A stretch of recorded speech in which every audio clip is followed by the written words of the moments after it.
not entertained? Are you not entertained? Is this not why you're here? Right here, we need you to hear. Criminy.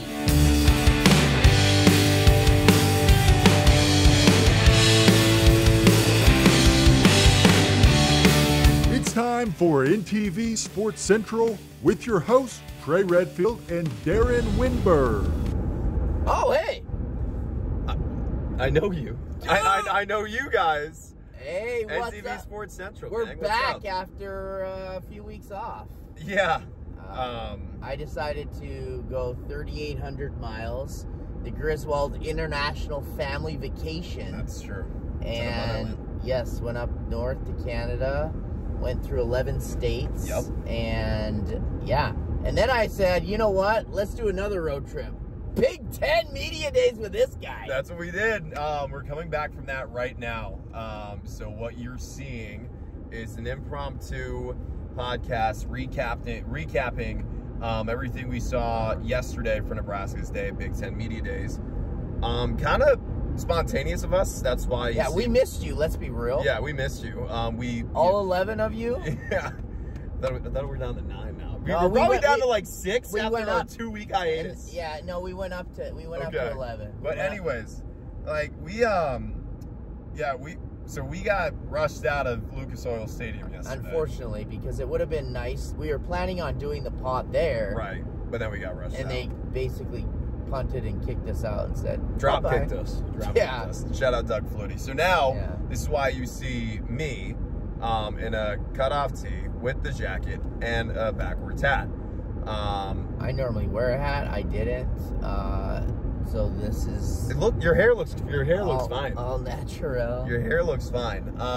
But I guess We got the belts on, following all the laws. just be smart. Hands at 10 inches.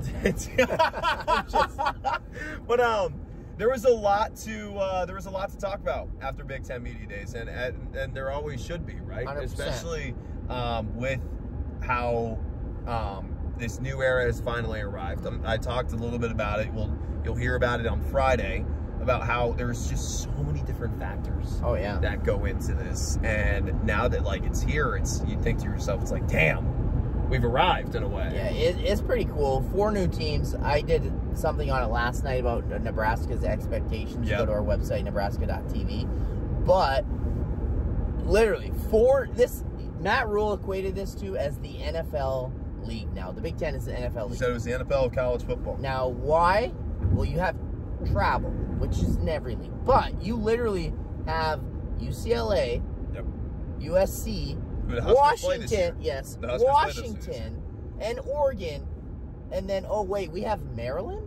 And Rutgers. Like, that is... Like, you have like the top 2 metropolitan areas Right. on lock. So, like, during the year, you could go, you want 3 to 4 days rest and recovery. You Right. might not get that if you have a Saturday night game at USC, and then you have to travel and go to Rutgers. Yeah, no, that's it's a plus. It is, and that was the plus that we kind of talked about off air, was being in the Midwest, and you brought it up. I asked Isaac different, about it. Yeah, and that's what Coach Rule was saying, is this travel and this league now, which is so huge, is now equivalent to the NFL. Plus, the talent is just off the charts. like, you want to talk about the benefits of living in Middle America? Yeah. Go play football in Nebraska, and figure out the benefits of Middle America. Because look, the West Coast teams are gonna have to go east to play, a Rutgers and a Maryland team that's not really there yet.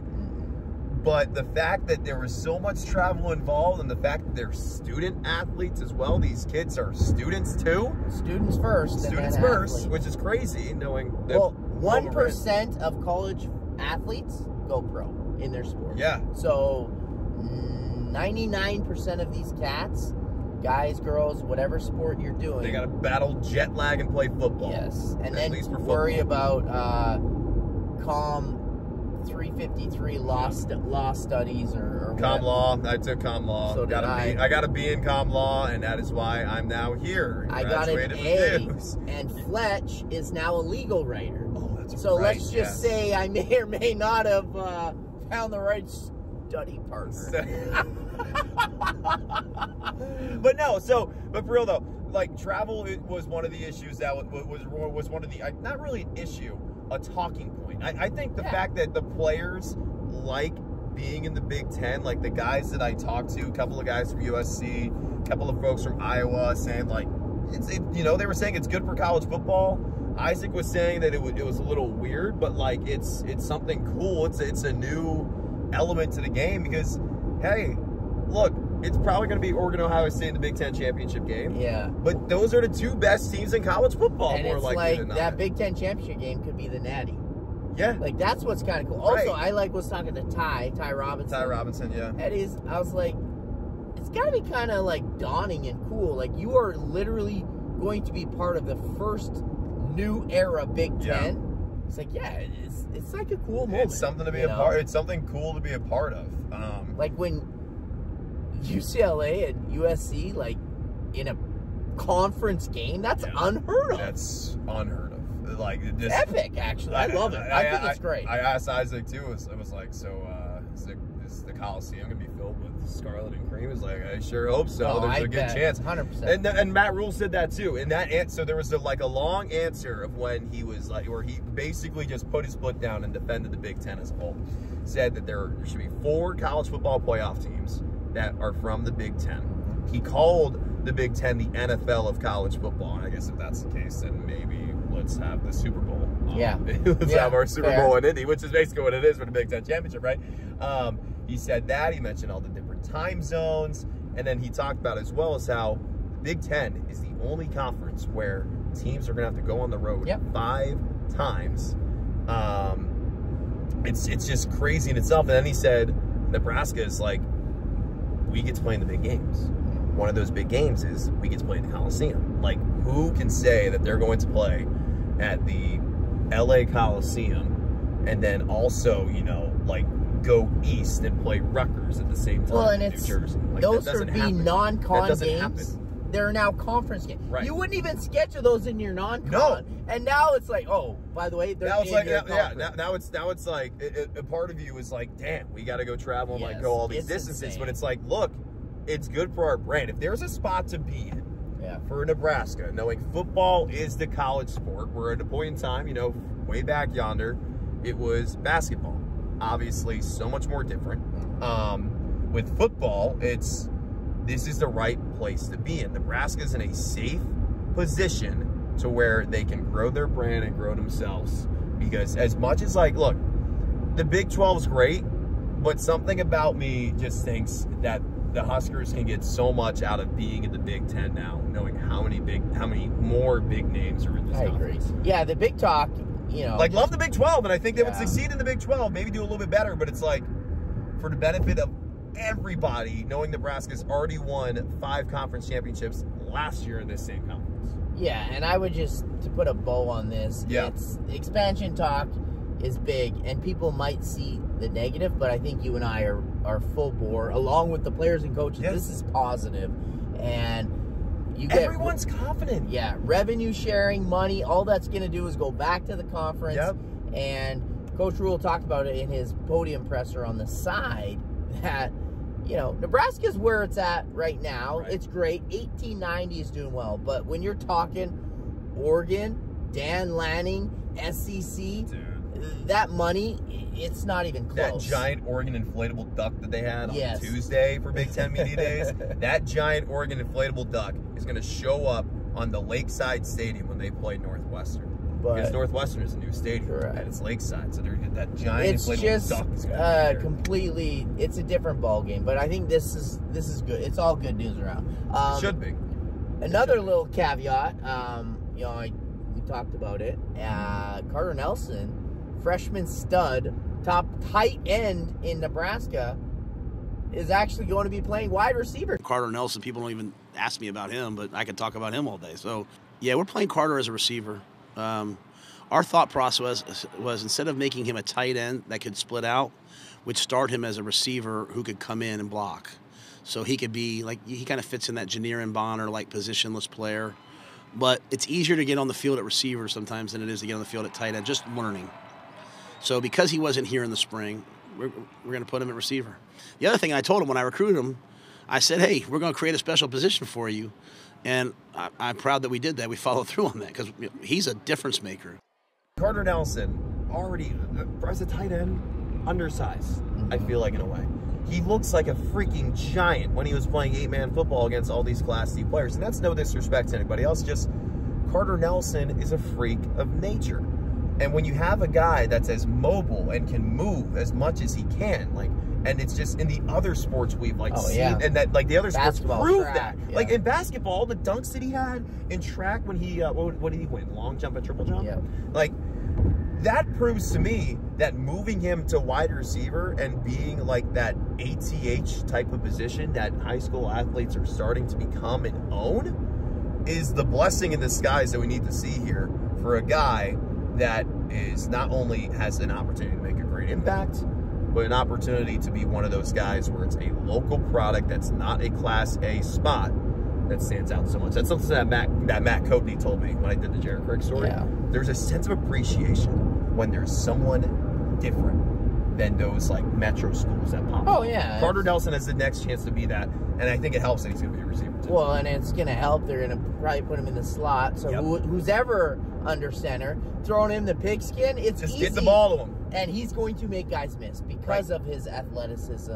And every, at state track, I talked to him about, like, playing all these different sports and how it helps you. He's like, dude, it's great. Like, you're learning to contort your body, to do this, to do that. Right. And you would never get that if you only played basketball or you only played football. So that's why Nebraska athletes stand out so much. I agree, and I think it's great. And whomever starts, he's gonna have a handful of years. Yeah. And we talked about Thomas Fedoni II. Yeah. Oh my goodness. I think he's gonna be so nasty this year. I think he's going to be so good. The wide receiving core. Malachi Coleman. Disgusting. Lloyd. Like, oh my gosh. Like I'm big on your boy from Wake Forest. I am huge on Jamal Banks. Like I called his game against Syracuse in 22, and he had a solid game. I think it was like 4 for 60 something. Last year though, he was like 6 for 80 something and a touchdown. And a tutty, yeah. Like he's like that guy. You want to talk about a guy who is like your possession type of receiver, physical dude. Jamal Banks. Stretch the field, yeah, he can stretch the field. Okay. But yeah, Jamal Banks is that guy. The receiving core is really good. It's faster. Like, I think Carter Nelson adds the speed to the receiving core. Something Isaac Gifford was talking about. It's like, it's made our defensive backs so much better. I think there's just so much that goes into making a team like a good team and as confident as they are. And it's the fact that there's so many experienced guys like Ty, like Ben Scott, like Isaac, the ones who are representing Nebraska. Those 3 guys are the epitome of why they are going to look as good as they are. Oh, yeah. Like, the experience is insane. We've said this once, twice. I'll shout it to the rooftops. They're going to a bowl game. They're going to a bowl game, and it's a matter of if they're winning 9 or 10 games. Yeah, so. And I'm glad you mentioned 9 or 10 games because I've said 9 or 10. I'm sticking to 9 this season. It's only up after that.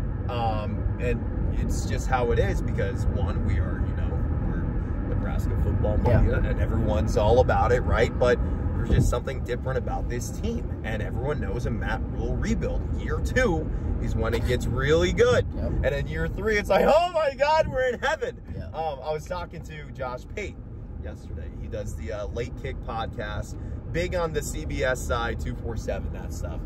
And he said, to be successful in college football, you gotta have the right coach. The right coach. Nebraska's got that. He's in Lincoln. Check. And that's really what you need. It's gonna be a lot of one-score games, he said. He also mentioned to me how if it's, with Dylan Raiola, it's, he's not gonna make too many bad mistakes. Like, he will have, like, the off games are not gonna be as bad because, this running game may just be, is probably the X factor here. Sure. He said, what was it? The floor was 7, ceiling is 9. That's okay. Look, And if you know ball, you know that gets you to a bowl game. That gets you to a bowl game. I would go 7 wins. I think is disappointing though. I would agree. With 5 of their first 6 games at home. And you're Nebraska too. Yeah, I think you got to, you know, Coach Rule talked about it. He's like, I'm not going to say 8-4 because we're going to lose 4 games. I think we're going to win every game. You have to go in thinking you're going to win every game. But even against guys like Yeah. Colorado and Ohio State, Wisconsin. It seemed, I can't remember Nebraska, like the last time Nebraska beat Wisconsin. Yeah, it's been a minute. And then 15, 16 maybe? Too long. Iowa as well. Like the expectation should go into win every single game, and with Iowa, the expectation should be to be what happened in 2022, even when you were 3-8 at the time, I believe. Yeah. Just go in and thump them. Mm-hmm. The importance, you know, everyone talks about like having a brand, having a personal brand, and you know, and just in life in general, right? Now that you're in the Big Ten, this is your brand. Nebraska football has been a brand for a minute, always has been. But now that like the Big Ten is what it is really up to these guys to own that brand. And you mentioned like you got to have the coach. Coach Rule also talked about leadership and depth. He's got family. Oh my gosh, family. The amount of time family was mentioned yesterday. 100. The roster sizes is like 105. He has nearly 135 plus players. And he's like, I don't know what it's going to look like with roster sizes. Yeah. But we are going to finally have depth at every position. Yeah. Position coaches. Like, he's going to have 2 coaches for each position. Exactly. Because you want to build that up. Right. When you get to eventually a 16, 17 game schedule, because that's what college football is going to go to. It's going to be a full NFL season. Yeah. You want to talk about NFL? It's an NFL type season, basically. You need to be able to have that. And these guys that they brought to Media Day, all athletic studs, all smart in the noggin, academic-wise, but they've been there for 5 or 6 years, and that is something Nebraska has, huge. And that is something that needs to be talked about, because when you have a youth on the offensive side and you have defensive old heads, let's call them, sprinkled around, this team is built with their schedule early on. It's built to stack wins, and especially if they get by Colorado. Correct. If they can beat Colorado and find a way to, you know, silence the storm a little bit that they plan on bringing once again this year, there's a possibility this team starts 6-0. Like, I mean, it helps that UTEP and you and I are there, but like the other Big Ten teams that are showing up are teams that are on the lower half. There's a stalled vehicle ahead. There's a stalled vehicle ahead. There's a stalled vehicle ahead. There it is. There it is. That's not a stall. That is a. Is that a? Hey, Surrey or whatever. That's a police officer. That's a police officer. I don't appreciate that. Could have been. That is not a stalled vehicle. That is a cop. Either way, we're going to speed limit. We're fine. 2, he's facing the other way, but we're going to speed limit. And that's what matters. But back to our point, though. UNI and UTEP, okay. But here's the thing with UNI and UTEP, that is their Super Bowl, is to play Nebraska. Sure. They have that circled. Yeah. So you know those guys. Let's go Madden ratings are a 50. They're gonna play at a 65. Yeah. Because they're like playing in underdog mode and Road to Glory. They're gonna try and play like all Americans, basically. Correct. Because of the new college football game. Oh my! The amount of times someone asked, "Oh, what do you think your college football rating?" Yeah. If I had $1 for every time that would happen, my Mexican food that I got from dinner last night would have been free. Nice. Would have been free. Yeah, a lot to unpack. We're going to be, obviously, next week on the pod, we'll be talking about it. And, more. Tune in on air and online, Nebraska.tv. And here, because this does exist. Yes. This does exist. This is true. In case you forgot about us. So we're going to put a bow on this, a little bit teaser, a little 19, 20-minute teaser. But as always, thanks for tuning in, and we'll be back next week with another exciting episode. Peace.